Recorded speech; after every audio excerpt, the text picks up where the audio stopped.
Nah, kita ada di dalam khotbah berseri Facing the World with Gospel Confidence. Ini adalah eksposisi surat Efesus. Dan hari ini saya akan bicara dari Efesus 1 ayat 7 sampai ayat 11. Dan judul khotbah saya adalah Aman di dalam Rencana Tuhan. Kita akan bicara banyak tentang kedaulatan Tuhan. Dan ini nats kita akan membacanya bersama-sama ayat yang ganjil, kemudian saya membaca yang genap dan kita akan membacanya bergantian. Hanya 5 ayat saja ya saudara kita baca hari ini.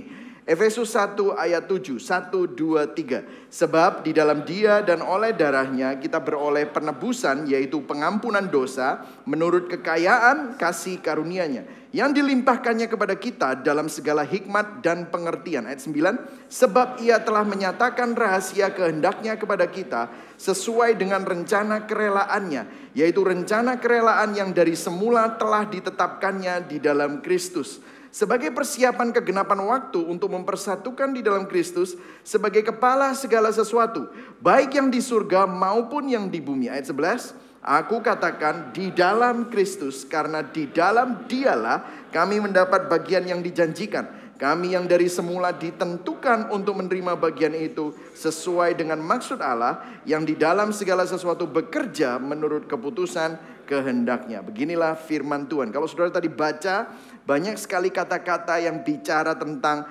kehendak Allah, ditentukan Allah, dipilih Allah. Ini bicara tentang kedaulatan Allah. Jadi hari ini saya akan bicara tentang aman dalam rencana Tuhan. Nah, sekali lagi saya mau mengingatkan, surat Efesus ditulis oleh Rasul Paulus dari penjara kepada jemaat di Efesus yang berada di dalam konteks budaya Romawi yang penuh dengan penyembahan berhala, penganiayaan, tekanan sosial, dan juga perpecahan di antara masyarakat. Kenapa kok kita mempelajari surat Efesus? Karena Efesus mengingatkan kita akan identitas kita di dalam Kristus dan mengungkapkan pentingnya rencana Tuhan atas gereja. Padahal akhir zaman ini gereja sedang dihancurkan dan banyak gereja sudah menyimpang. Tetapi justru kita perlu melihat rencana Tuhan atas gereja, bahwa kita tidak boleh menyerah terhadap gereja. Tidak semua gereja rusak, tidak semua gereja menyimpang, tidak semua gereja korup. Masih ada gereja-gereja yang murni dan kita harus percaya rencana Tuhan atas gereja. Dan kemudian yang ketiga, kita belajar bagaimana kehidupan yang digerakkan oleh Injil. Nah, kalau saudara perhatikan, minggu lalu saya sudah jelaskan mengenai ini, outline overview surat Efesus. Itu bagian pertama adalah bagian indikatif, yaitu hal-hal yang Tuhan sudah lakukan kepada kita, yaitu doktrin-doktrin yang perlu kita ketahui untuk mengetahui kehidupan kita ini imperatifnya seperti apa, prakteknya. Jadi bagian kedua yaitu pasal 4 sampai pasal 6, kita akan belajar tentang hidup yang digerakkan oleh Injil. Nah, saudara, kalau saudara masih ingat, minggu lalu saya berbicara mengenai ayat 3 sampai 14. Itu adalah satu kalimat panjang dalam bahasa Yunani yang penuh dengan kekayaan teologis, saudara ya. Jadi ada 202 kata dalam satu kalimat itu. Nah, bayangkan kalau saudara ada sebuah kalimat yang panjangnya itu 202 kata. Maka nggak mudah untuk membaca dan memahami inti utama dari kalimat yang panjang ini. Karena biasanya begini, sebuah kalimat itu ada subjeknya, saya, predikatnya, mengasihi, objeknya, kamu gitu ya. Nah ini kan simple, saya mengasihi kamu. Lah ini 202 kata, cukup panjang. Karena ada klausa pelengkapnya, ada frasa preposisional ya. Kalau saudara mempelajari kalimat itu ya. Jadi hari ini kita akan membahas apa sih inti dari kalimat-kalimat ini. Kita akan baca nanti ayat 9, 10, dan 11. Terutama bagian kedua dari ayat 10. Karena subjek dari kalimat besar ini tentu saja adalah Tuhan. Dan segala sesuatu yang sedang Tuhan lakukan. Nah minggu lalu kita belajar bahwa kita itu tidak perlu lagi cari berkat-berkat yang aneh-aneh. Karena apa? Segala berkat rohani telah dikaruniakan kepada kita di dalam Kristus. Katakan sama-sama, di dalam Kristus. Saudara tahu ini kata-kata 216 kali disebutkan oleh Paulus. Kalau 216 kali disebutkan oleh Paulus artinya ini penting atau tidak? Penting sekali. Jadi segala berkat rohani itu sudah maksimal. Kalau saudara ada di dalam Kristus, saudara terima semua berkat rohani itu. Saudara tidak perlu cari berkat-berkat yang lain. Yang setuju katakan amin. Jadi kalau saudara cari terobosan atau penebusan, terobosan yang terbesar adalah penebusan kita di dalam Kristus. Yang setuju katakan amin ya. Nah, di dalam Kristus ini Tuhan memilih kita. Di dalam Kristus ini Tuhan mengadopsi kita. Dan di dalam Kristus ini Tuhan menebus kita semua untuk satu tujuan tertentu. Nah, tujuannya ini apa? Kita akan belajar hari ini ya. Ada 3 poin dari khotbah saya. Ada rencana dan tujuan Tuhan untuk sejarah. Yang pertama. Yang kedua, segala sesuatu dalam sejarah adalah bagian dari rencana Tuhan.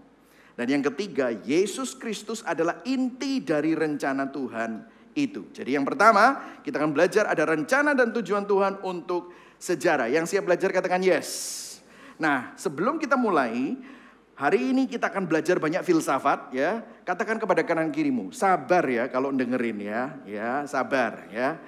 Ya, jangan ngelantur. Kalau saudara pikirannya sedikit mau makan pecel atau mau makan soto gitu ya saudara ya, langsung saudara bisa kehilangan ini tentang kedaulatan Tuhan ya. Nanti saudara perlu.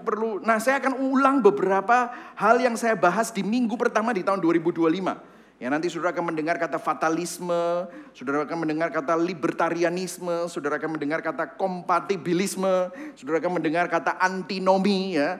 Saudara akan mendengar kata nihilisme, nah itu saudara ya. Tetapi tenang. Yakin saya, saudara pasti akan mengerti, oke? Nah, kita akan mulai Efesus 1 ayat 9 sampai 10a ya. Kita baca sama-sama, 1, 2, 3. Sebab ia telah menyatakan rahasia kehendaknya kepada kita, sesuai dengan rencana kerelaannya, yaitu rencana kerelaan yang dari semula telah ditetapkannya di dalam Kristus sebagai persiapan kegenapan waktu. Nah, saudara, saya mau saudara perhatikan. Rahasia kehendaknya. Itu sudah dinyatakan kepada saudara. Yang sudah direncanakan dari semula. Itu dinyatakannya di mana? Di dalam Kristus. Jadi gini saudara. Kalau ada hamba-hamba Tuhan yang ngaku dia punya rahasia dari Tuhan. Yang hanya dia tahu. Atau saudara pernah dengar orang yang bilang, Tuhan bilang kepada saya rahasia yang belum diungkapkan. Itu bohong. Bohong. Firman Tuhan ini ngomong apa? Sebab ia, Tuhan telah menyatakan apa? Rahasia kehendaknya. Semuanya. Di mana itu? Di dalam Kristus. Jadi tidak ada rahasia lagi. Semua di dalam Kristus sudah dinyatakan. Kita sudah punya rahasia Tuhan. Yaitu siapa? Di dalam Kristus itu tadi. Makanya Rasul Paulus bilang, Rasul Petrus, Rasul Yohanes, kenalah Kristus, kamu akan ngerti rahasia Tuhan.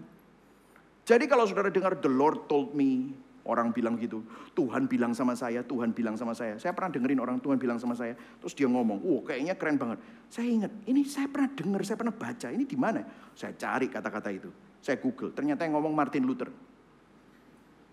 Ngomongnya Tuhan bilang sama saya, terus ngomong baca buku di mana gitu loh saudara. Itu bukan baru. Karena sudah dinyatakan sebagai persiapan kegenapan waktu.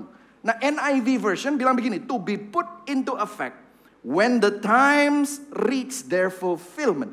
Apa maksudnya kegenapan waktu itu? Artinya begini saudara, segala sesuatu yang terjadi dalam sejarah itu bukan acak.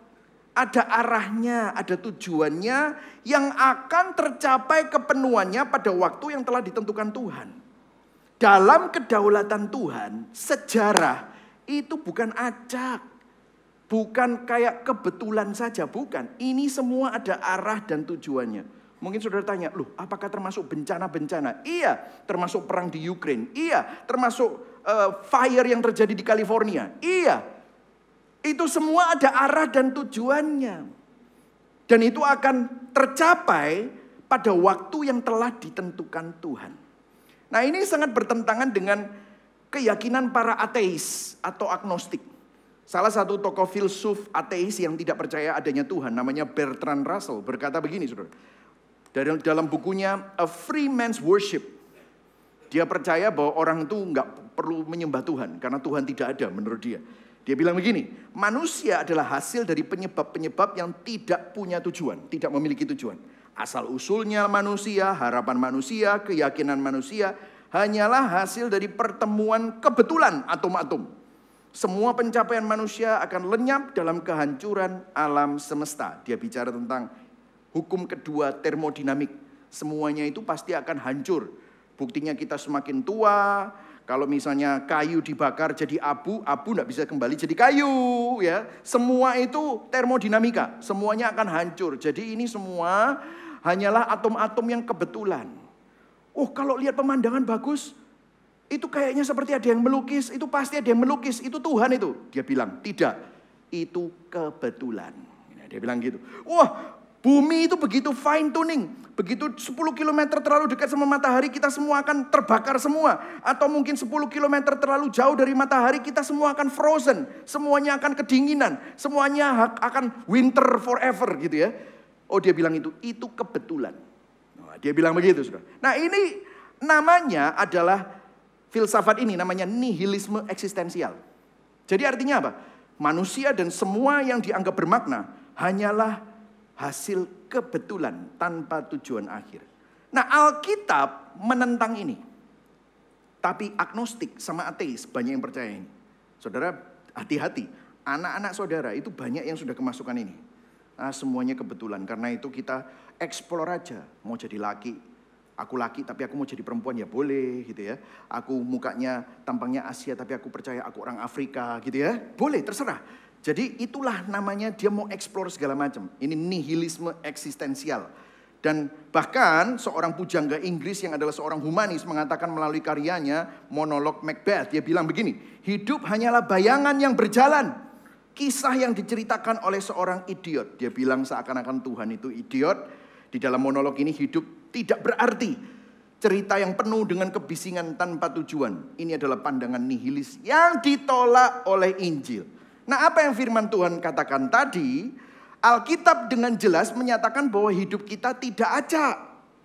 Melainkan bagian dari rencana Allah yang kekal. Rencana Allah yang indah. Rencana Allah yang baik. Allah turut bekerja dalam segala sesuatu untuk mendatangkan kebaikan. Amin, saudara. Itulah sebabnya di Efesus 1 ayat 11 dikatakan, kita baca sama-sama ya, 1, 2, 3. Di dalam dia juga telah dipilih setelah ditentukan sebelumnya. Ayo baca sama-sama. Sesuai dengan rencana dia yang melaksanakan segala sesuatu menurut kehendaknya. Ini bahasa-bahasa kedaulatan Tuhan. Sekali lagi, tidak ada yang acak. Bagaimana dengan pergumulan saya, pastor? Apakah itu semua diizinkan Tuhan? Kalau gitu Tuhan jahat? Tidak. Mungkin saat ini saudara merasa kok kayaknya pergumulanku berat. Tetapi itu kalau diizinkan Tuhan, itu ada di dalam rencana Tuhan yang mulia untuk kebaikan saudara. Saudara, saya kalau melihat dan saya melihat di masa-masa lalu saya, semua yang jahat, semua yang buruk, semua yang penuh dengan pergumulan. Pada waktu saya ngalaminya, saya nangis-nangis, saya kayaknya Tuhan di mana kamu? Tetapi setelah 20 tahun kemudian saya lihat ke belakang, saya bersyukur. Saya ngalami itu semua. Saya bersyukur saya pernah mengalami spiritual abuse dari pastor-pastor saya yang pernah memimpin saya. Saya bersyukur saya mengalami banyak lika-liku kehidupan. Saya bersyukur mengalami kebangkrutan. Saya bersyukur kena meningitis yang hampir merenggut hidup saya. Saya bersyukur saya mengalami banyak sekali hal-hal yang penuh dengan pergumulan dan air mata. Waktu saya lihat sekarang, saya lihat wow, Tuhan bekerja. Jadi hari ini mungkin saudara nggak bisa lihat ada rencana Tuhan yang indah. Tetapi percayalah, kalau saudara ada di dalam Kristus, semua pergumulanmu tidak sia-sia. Semuanya ada maksudnya. Jonathan Edwards di dalam bukunya The End of For Which God Created the World, dia bilang begini, kita tidak akan memahami sejarah sampai kita melihatnya sebagai panggung untuk kemuliaan Allah. Karena rencana Allah itu luar biasa. Nah, di dalam poin yang pertama ini saya mau kita reflektif.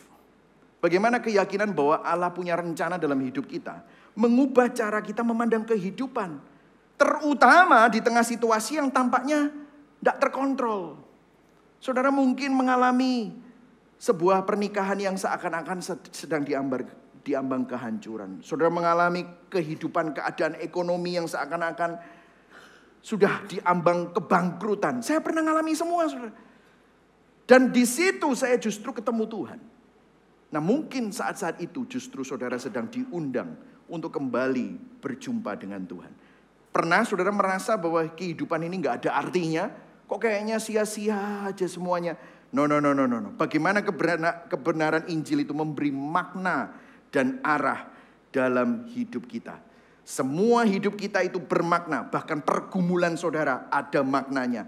Perjuangan kita untuk hidup kudus, jujur, menginjili, mendoakan orang, ikutan care group, belajar Alkitab, itu tidak sia-sia. Karena hidup saudara dan saya adalah bagian dari rencana Allah. Yang setuju katakan amin. Amin.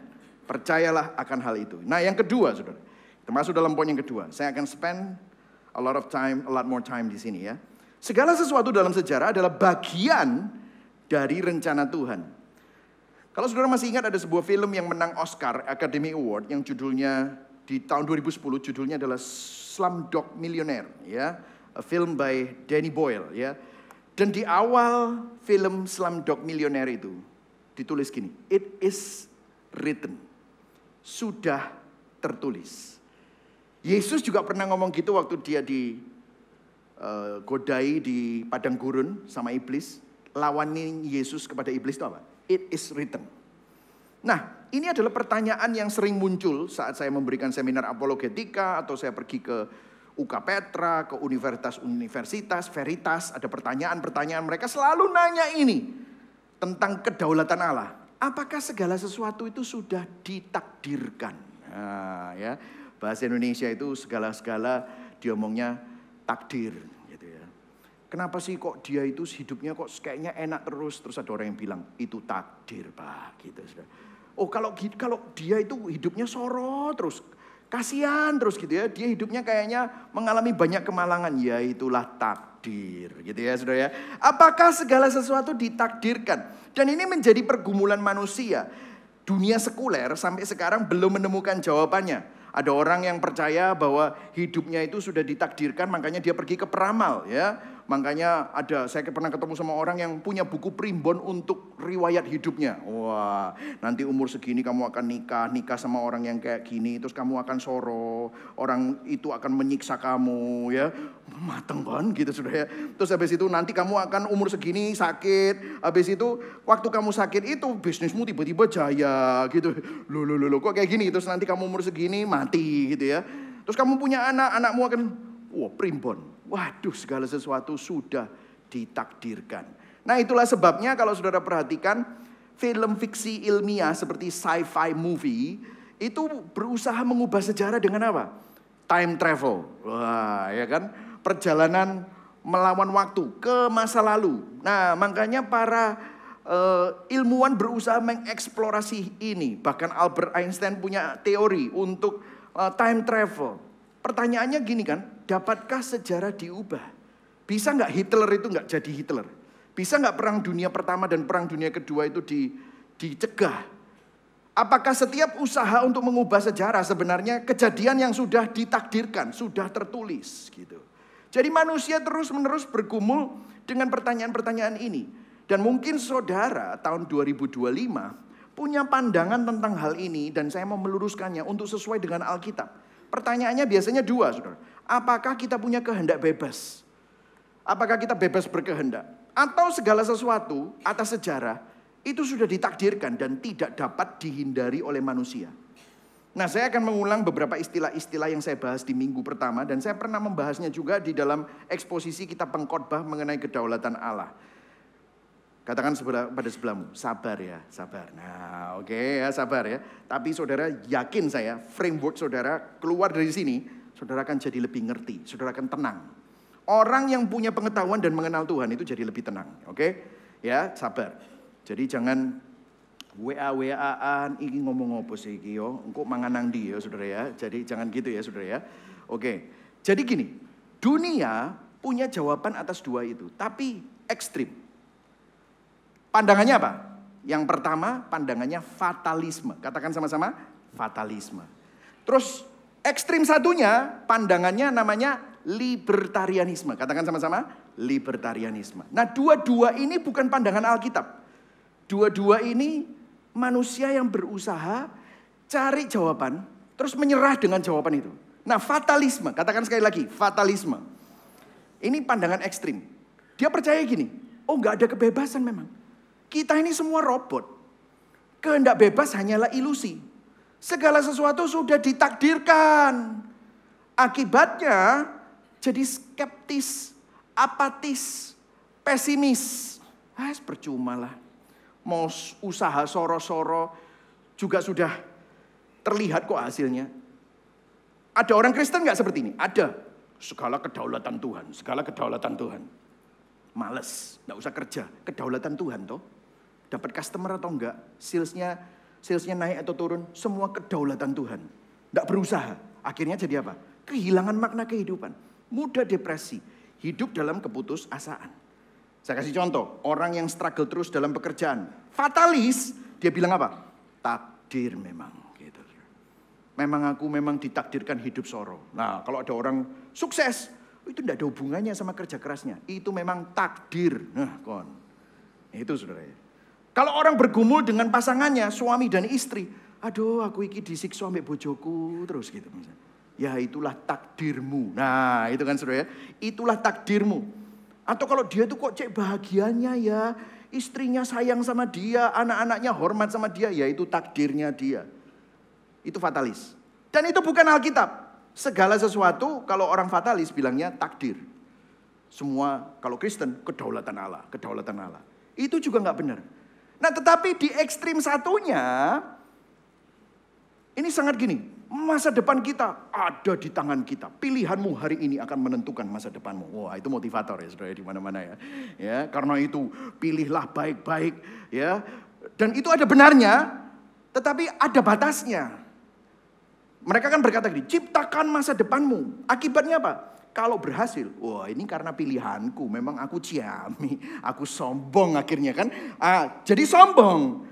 Dan agresif sekali. Oh kita harus target ini.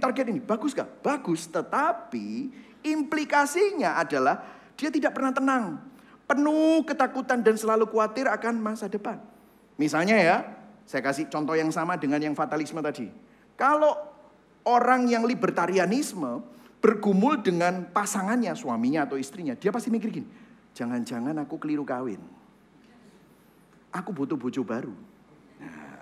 Aku butuh suami baru atau istri baru karena pilihanku salah. Ini ndak hoki nih. Ini kurang menguntungkan ini. Aku kok nggak bahagia. Jangan-jangan aku salah pilih. Ada mahasiswa yang jadi mahasiswa abadi 10 tahun karena ganti jurusan terus. Karena dia pikir, aduh ini sekarang prospeknya kurang bagus. Aku tak ganti jurusan. Dari tahun ketiga tiba-tiba jadi tahun kedua lagi. Tahun kedua lagi. Terus ganti jurusan. Kenapa? Karena dia merasa seperti libertarianisme. Masa depanku itu mutlak ada di tanganku. Kalau orang yang struggle dengan pekerjaannya dan pekerjaannya nggak sukses-sukses. Kalau orang libertarian itu bilang, oh aku salah bidang pekerjaan. Ganti kerjaan. Oh aku salah bisnis partner. Oh aku salah perusahaan. Karena keputusanmu hari ini menentukan masa depanmu. Itulah makna mereka. Apakah itu completely jelek? Tidak. Tetapi kalau semua bergantung sama kamu, maka di situ dia tidak pernah tenang, tidak pernah bisa rest, selalu takut, kekhawatiran akan masa depan. Nah, apa jawaban Alkitab? Jawaban Alkitab adalah dua-duanya iya. Apakah kita punya kehendak bebas? Iya. Apakah ada rencana atas sejarah yang tidak dapat manusia hindari? Iya. Jadi kedua-duanya iya. Jadi pemahaman Alkitab berbeda. Bukan fatalisme, bukan libertarianisme, tetapi apa? Kompatibilisme. Katakan sama-sama. Kompatibilisme. Apa itu? Artinya gini, kedaulatan Allah yang mutlak dan kehendak bebas manusia berjalan bersama-sama. Manusia benar-benar memiliki kebebasan untuk memilih. Tetapi pilihan-pilihan kita tidak pernah melampaui kehendak dan kedaulatan Allah. Dan tetap berada di dalam rencana dan kendali Allah. Yang setuju katakan amin. Jadi dua-duanya iya. Kamu perlu berusaha nggak? Iya perlu. Kamu perlu hati-hati nggak dengan pilihanmu? Perlu. Tetapi di dalam semuanya itu kita percaya bahwa Tuhan tetap memegang kendali dan berkehendak. Saya kasih contoh ya. Saya tahun ini umurnya 50 saudara. Kalau saya ingat semua yang saya inginkan dan saya dambakan 30 tahun yang lalu. Istri seperti apa, hidup yang seperti apa, cita-cita yang seperti apa. Saya bersyukur tidak semua pilihan saya itu kejadian dan menentukan masa depan saya. Saya bersyukur bahwa pilihan wanita yang saya sukai dulu, umur 20-an ya. Dan saya pilih jadi pacar saya waktu saya masih muda itu. Dan itu saya pikir, oh nanti kalau aku kawin sama ini, wah aku pasti bahagia. Saya bersyukur selamat. Tidak semua cita-cita saya termasuk cewek-cewek yang saya pilih itu jadi istri saya. Saya bersyukur sekali bahwa Tuhan mengintervensi. Tuhan mengubah. Tuhan menemukan saya bersama dengan orang-orang yang baik. Kalau saya boleh jujur, pilihan-pilihan saya waktu saya masih muda adalah pilihan yang bodoh. Saya bersyukur tidak semua cita-cita. Dulu tuh saya mau jadi musisi, saudara. Dan saya mau sekolah musik. Sampai papa saya, kalau mau sekolah musik ya, sudah papa enggak usah bayarin. Papa saya dokter gitu ya. Kamu bayar sendiri. Ngameno sana. Dia bilang gitu. Ya gitu. Kamu pilih science. Waduh, ini pemaksaan. Wah, gitu saya bilang. Enggak punya cita-cita. Aku enggak bisa punya cita-cita yang lain. Oh, saya dongkol dulu. Tapi saya bersyukur itu digunakan Tuhan untuk menuntun saya sampai sekarang. Pilihan-pilihan saya pada waktu saya masih muda adalah pilihan yang bodoh. Dan puji Tuhan, ada tangan Tuhan yang seringkali mengintervensi dan menuntun. Tapi apakah ada kalanya Tuhan membiarkan saya dan membuat saya menanggung konsekuensi itu? Ada. Di mana saya serakah, saya salah investasi, di mana saya pernah membuat keputusan yang salah, di mana saya harus minta maaf, hampir fail di dalam sekolah saya pernah mengalami masalah-masalah yang besar, di mana saya akhirnya belajar untuk rendah hati, akhirnya belajar untuk tekun, akhirnya belajar untuk minta maaf sama orang, gak sombong. Jadi kedaulatan Allah akhirnya menolong saya, tetapi pada saat yang sama, kalau dibiarkan oleh Tuhan, saya bisa milih, saya mau kepahitan, dendam, atau saya mau mengampuni. Saya belajar untuk mengampuni. Saya belajar kalau ini diizinkan Tuhan untuk mengajar saya. Artinya begini, saudara. Saya mau kasih nih, yang ini. Kita memang bebas berkehendak dan harus bertanggung jawab atas semua konsekuensi perbuatan kita. Tapi kita juga bisa tetap tenang. Karena Tuhan tetap berdaulat, memegang kendali. Rencananya dalam hidup saudara tidak akan gagal. Berikan tepuk tangan buat Tuhan. Amin, saudara. Amin. Katakan sama-sama kompatibilisme, ya, kompatibilisme, ya. Justru karena dia berdaulat dan memegang kendali, itu menenangkan saudara sehingga kita bisa beriman dan berdoa kepada Tuhan dan melakukan yang benar, kerja keras, bertanggung jawab sesuai dengan firman-Nya. Karena kita tahu justru dia memegang kendali. Jadi apa yang pasti di dalam ketidakpastian? Tuhan berdaulat. Rencananya gak bisa gagal. Tetapi apakah pilihanmu penting? Yes. Pilihlah yang benar setiap kali ada pilihan. Pilihlah lakukan yang benar. Ya, inilah yang dinamakan antinomi. J.I. Packer dalam kata-kata teologi itu, kedaulatan Allah dan tanggung jawab manusia, kayaknya bertentangan. Tetapi keduanya serasi, sepenuhnya harmonis dalam pikiran Allah. Inilah yang namanya antinomi. Saya kasih contoh ya. Saya kasih contoh. Di dalam perjanjian lama, Yeremia 25 ayat 8-9, bangsa Israel itu memberontak sama Tuhan. Kemudian Tuhan menghukum bangsa Israel. Pakai apa? Bangsa lain, bangsa Babel. Saya kasih Yeremia ini menubuatkannya. Oleh sebab itu beginilah firman Tuhan semesta alam. Oleh karena kamu tidak mendengarkan firman-Ku, sesungguhnya aku akan menyuruh mengambil semua kaum dari utara. Demikianlah firman Tuhan juga. Baca yang kuning, 1, 2, 3. Nebukadnezar, Raja Babel, hambaku, dan akan membawa mereka melawan negeri ini, melawan penduduknya, dan melawan segala bangsa di sekitarnya. Terus baca, aku akan menumpas mereka dan membuat mereka menjadi kengerian, menjadi buah ejekan, dan menjadi reruntuhan kekal. Jadi Allah menggunakan apa? Bangsa Babel, Raja Nebukadnezar. Bahkan Tuhan bilang, Nebukadnezar itu hambaku. Wih, padahal Nebukadnezar tidak percaya Tuhan. Seakan-akan sudah ditakdirkan kan? Tuhan akan menghukum dan mendisiplin Israel pakai bangsa Babel, pakai Raja Nebukadnezar. Tetapi ini kan ayat 8-9. 3 ayat kemudian di ayat 12. Coba baca sama-sama ya. 1, 2, 3. Kemudian sesudah genap ke-70 tahun itu, demikianlah firman Tuhan. Aku akan menghukum apa? Raja Babel dan bangsa itu karena apa? Kesalahan. Loh. Sebentar. Loh sing salah itu mereka. Loh bukannya Tuhan pakai mereka. Tuhan pakai mereka karena mereka punya kehendak bebas, serakah untuk menguasai Israel. Dan Tuhan menghukum Raja Babel dan bangsa itu karena kesalahan mereka. Demikianlah firman Tuhan juga negeri orang Kasdim itu. Aku akan membuatnya menjadi tempat yang tandus untuk selama-lamanya.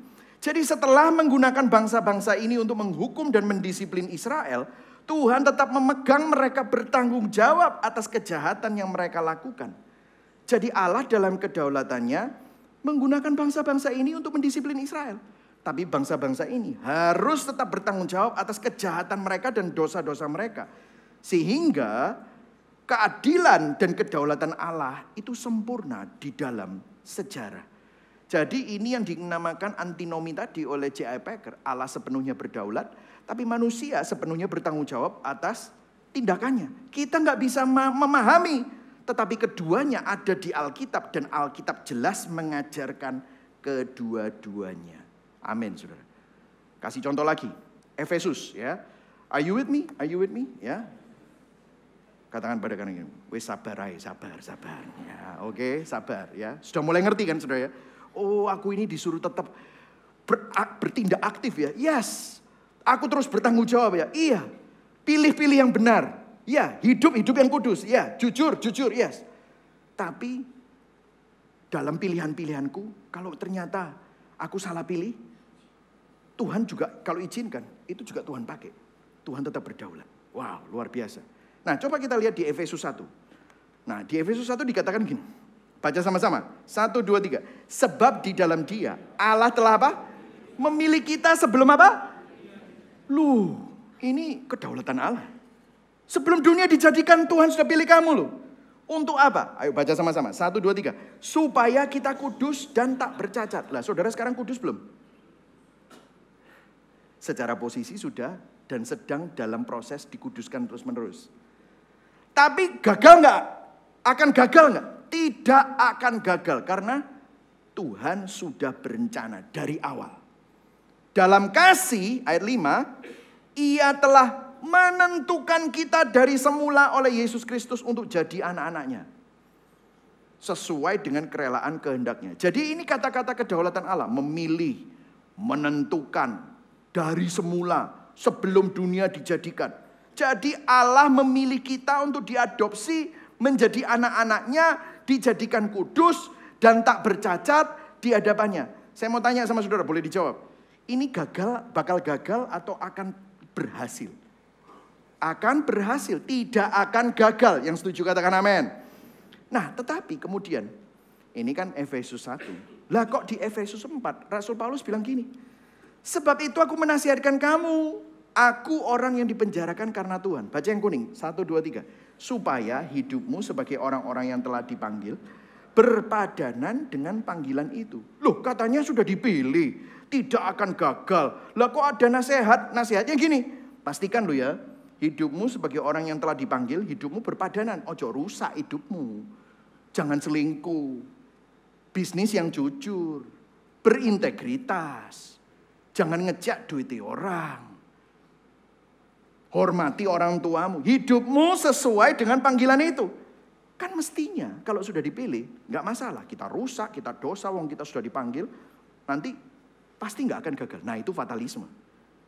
Tetapi tidak. Biarlah hidupmu. Manusia bertanggung jawab untuk menjalani kehidupan yang sesuai dengan panggilan tersebut. Meskipun Allah memanggil dan memilih umatnya secara berdaulat. Tapi kamu terus disuruh bertanggung jawab. Kita disuruh mengenakan perlengkapan senjata Allah. Coba lihat di sini. Ayat 10. Kita baca sama-sama ya. 1, 2, 3. Akhirnya hendaklah kamu kuat di dalam Tuhan, di dalam kekuatan kuasanya. Suruh apa? Kenakanlah seluruh perlengkapan senjata Allah. Supaya kamu dapat bertahan melawan tipu muslihat iblis. Oh, perlu aktif. Untuk tetap bertahan dalam iman. Jadi manusia tetap bertanggung jawab menjalani kehidupannya. Amin, saudara. Jadi dua-duanya kompatibilisme. Katakan sama-sama, Kompatibilisme. Jadi dua-duanya jalan. Allah berdaulat, manusia bertanggung jawab. Tapi jangan takut, di tengah-tengah itu semua, bahkan kesalahanmu tidak bisa menggagalkan rencana Tuhan. Tapi bukan berarti kamu bisa sembrono.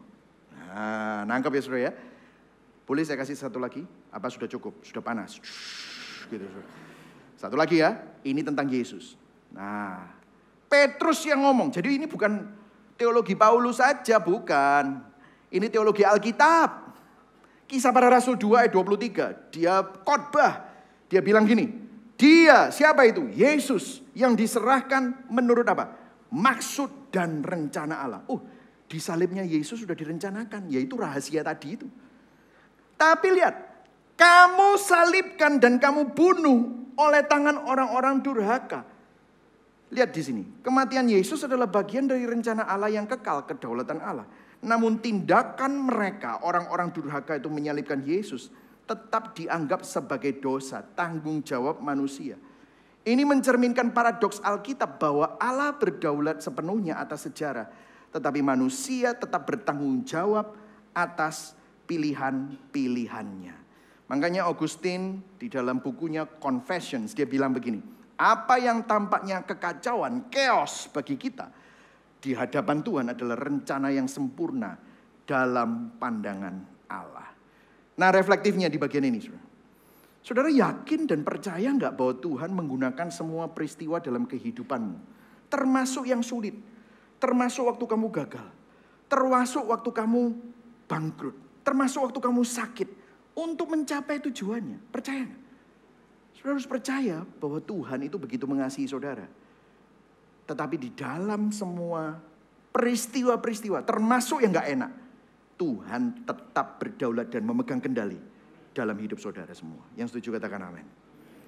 Bagaimana pemahaman tentang tanggung jawab dan terang dalam terang kedaulatan Allah? Apakah kita cenderung fatalis, takdir sembolah, terserah gitu. Atau kita berusaha mengontrol segala sesuatu dengan kekuatan kita sendiri? Yang benar adalah dua-duanya. Kita berusaha, tetapi dalam usaha kita percaya bahwa Tuhan tetap memegang kontrol dalam hidup kita. Saudara, saya mau memberikan saudara sebuah pandangan. Kita sering terobsesi bahwa kehendak Tuhan atas hidupku itu biar terjadi supaya aku diberkati. Itu keliru loh saudara. Banyak orang bilang gini, atau hamba Tuhan yang bilang gini, makanya libatkan Tuhan dalam hidupmu. Nantilah kamu diberkati dan mengalami mujizat demi mujizat. Semuanya. Betul nggak? Katakan kepada kanan kirimu, libatkan. Jangan katakan ya. Libatkan Tuhan, libatkan Tuhan, libatkan Tuhan. Sing jadi bos iki sapa? Kok kita libatkan Tuhan? Seakan-akan yang jadi pusat siapa? Manusia, kita. Tuhan hanyalah sarana kita manfaatkan untuk supaya kita dapat mujizat dan berkat. Loh itu balik. Padahal inti sebenarnya hidup kita ini gimana caranya untuk terus berada dalam kehendak Tuhan. Bukan Tuhan yang dilibatkan dalam rencana kita. Terbalik bos. Hidup kita dalam rencana Tuhan dan dalam kehendak Tuhan. Bukan kita manfaatkan untuk diberkati. Karena berkat yang terbesar adalah hidup kita ada di dalam Kristus. Itu yang terbesar. Yang setuju katakan amin. Amin ya. Oke, yang terakhir saudara. Ya, Yesus Kristus adalah inti dari rencana Allah. Jadi Allah sedang mengerjakan segala sesuatu sesuai dengan rencananya menuju sesuatu itu. Apa yang menjadi tujuannya itu loh apa? Di ayat 10 bagian kedua. Ayo kita sama-sama baca. 1, 2, 3. Sebagai kegenapan waktu untuk apa? Mempersatukan di dalam Kristus sebagai kepala segala sesuatu, baik yang di surga maupun yang di bumi. Apa inti dari rencana itu? Inilah intinya. Allah sedang mempersatukan segala sesuatu, baik yang di surga maupun di bumi, di bawah satu kepala, yaitu siapa? Yesus Kristus. Dia akan jadi raja atas segala raja. Seluruh sejarah bergerak menuju kepada pemulihan segala sesuatu di dalam Kristus. Ini rahasianya dari tadi itu. Semuanya nanti Kristus yang jadi raja. Memulihkan. Tidak ada perang, tidak ada dosa, tidak ada air mata, tidak ada duka, tidak ada binatang buas, tidak ada virus, tidak ada kanker. Semuanya akan dipulihkan di bawah satu kepala, yaitu Yesus Kristus. Dia yang akan jadi raja di atas segala raja. Nah, pertanyaannya gini kan, bagaimana segala sesuatu itu dipulihkan? Kok kayaknya susah ya? Saudara, ketika kita bicara bahwa Yesus adalah inti dari rencana Allah, Dia akan memulihkan segala sesuatu dan segala sesuatu akan dipulihkan di dalam Kristus. Kita tidak bicara tentang seorang raja yang memulihkan dunia pakai cara dan nilai dunia. Cara dunia itu apa? Dengan kekerasan, dengan politik, dengan militer, dengan kekayaan, dengan kemewahan, keperkasaan, kesaktian, atau kehebatan manusia. Bukan. Yesus adalah seorang raja yang berbeda. Yesus adalah raja yang datang untuk melayani, bukan untuk dilayani. Yesus datang dengan suatu kerendahan hati. Dia tidak lahir di istana, tetapi dia lahir di kandang. Tempat tidurnya bukan tempat tidur mewah berlapis emas, tetapi palungan. Singgasananya bukan singgasana yang penuh dengan berlian dan emas, tetapi salib. Mahkotanya bukan mahkota yang penuh dengan batu permata dan emas, tetapi mahkotanya adalah mahkota duri yang menderita. Dia mengambil tempat saudara dan saya. Dia rela hancur hidupnya supaya saudara dan saya dipulihkan. Gimana caranya segala sesuatu dipulihkan? Mulainya saja ya.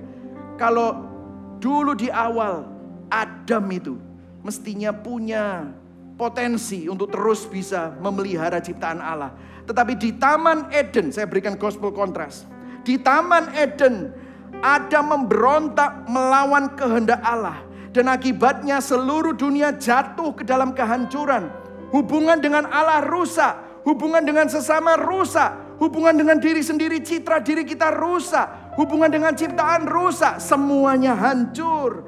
Tetapi di Taman Getsemani, Yesus Kristus, Adam yang kedua, raja dari segala raja, dia tunduk sepenuhnya pada kehendak Allah, bahkan berkata, bukan kehendakku, namun kehendakmu yang terjadi. Dan justru dia masuk ke karya salibnya. Di salib penghukuman berubah menjadi pengampunan. Di salib kehancuran berubah menjadi pemulihan. Di salib kematian berubah menjadi kehidupan. Dia yang sempurna tanpa dosa mengambil tempat saudara dan saya di salib, menerima kehancuran yang seharusnya menimpa kita. Yesus terpisah dari Bapa agar saudara dan saya dapat kembali bersatu, diperdamaikan kembali dengan Allah. Saudara, segala sesuatu di dunia sedang menuju kepada kehancuran. Hukum kedua termodinamika menyatakan bahwa alam semesta semakin menuju pada ketidakteraturan. Segala sesuatu yang kita bangun, apakah itu keluarga, karier, atau reputasi, pada akhirnya akan hancur dan runtuh. Tetapi Yesus datang untuk membalikkan arah kehancuran ini. Melalui kehancuran Tuhan sendiri. Melalui kehancuran Kristus, dirinya disalib. Saudara sekarang memiliki pemulihan. Saudara diutuhkan, shalom itu kembali kepada diri saudara. Sehingga saudara memiliki kehidupan yang baru. Melalui kehancuran Kristus, saudara dipulihkan. Melalui kehancurannya, tubuhnya dipecah-pecahkan. Melalui itu, saudara diutuhkan. Melalui kematiannya, barang siapa yang ada di dalam Kristus, dia menjadi ciptaan yang baru. Itulah Injil. Itulah pengharapan kita. Semua keretakan, semua kejatuhan dan kehancuran di dalam dunia ini, baik dalam hubunganmu, diri sendiri maupun alam semesta, akan dipulihkan ketika Yesus menjadi raja di atas segala raja. Berikan tepuk tangan buat Tuhan. Inilah pengharapan kita. Amin, saudara. Saudara, salib menunjukkan, John Stott berkata di dalam bukunya The Cross of Christ, salib menunjukkan bahwa dosa kita begitu besar Sehingga hanya darah Tuhan sendiri, darah anak Allah yang bisa menebusnya. Tetapi melalui salib, kasih Allah juga begitu besar, sehingga dia bersedia untuk melakukannya. Saudara, hari ini kalau saudara ragu, apakah Tuhan peduli sama saudara? Pandang pada salib. Karena salib itu adalah bukti bahwa dia mengasihi saudara. Bukti bahwa dia peduli sama kesengsaraan saudara. Bukti bahwa he cares. Dia bukan cuma hanya Tuhan yang duduk di sana, tapi dia merengkuh kerapuanmu, merengkuh kehancuranmu. Apakah Anda merasa hidup Anda sedang berantakan? Di tengah kekacauan itu, pandanglah kepada Yesus yang rela dihancurkan agar hidup Anda dipulihkan. Anda tidak sendirian. Allah bekerja di tengah-tengah luka Anda untuk membawa pemulihan. Dunia mengajarkan bahwa kemenangan datang melalui kekuatan, tetapi Injil mengajarkan kemenangan datang melalui kelemahan Kristus. Kalau Tuhan menyerahkan Kristus bagi kita, tidak mungkin dia tidak bisa memegang hidupmu erat-erat. Bisa nggak saudara percaya sama Tuhan yang sudah memberikan Kristus buat saudara? Percayalah, hadapi ini dengan gospel confidence. Saudara, kenapa setiap minggu Anda perlu mendengar Injil? Kenapa Anda perlu merenungkan salib setiap saat? Ini rahasianya. Charles Spurgeon berkata begini, hanya ketika kita melihat kedalaman penderitaan Yesus untuk kita, kita akan mulai memahami kedalaman kasih-Nya.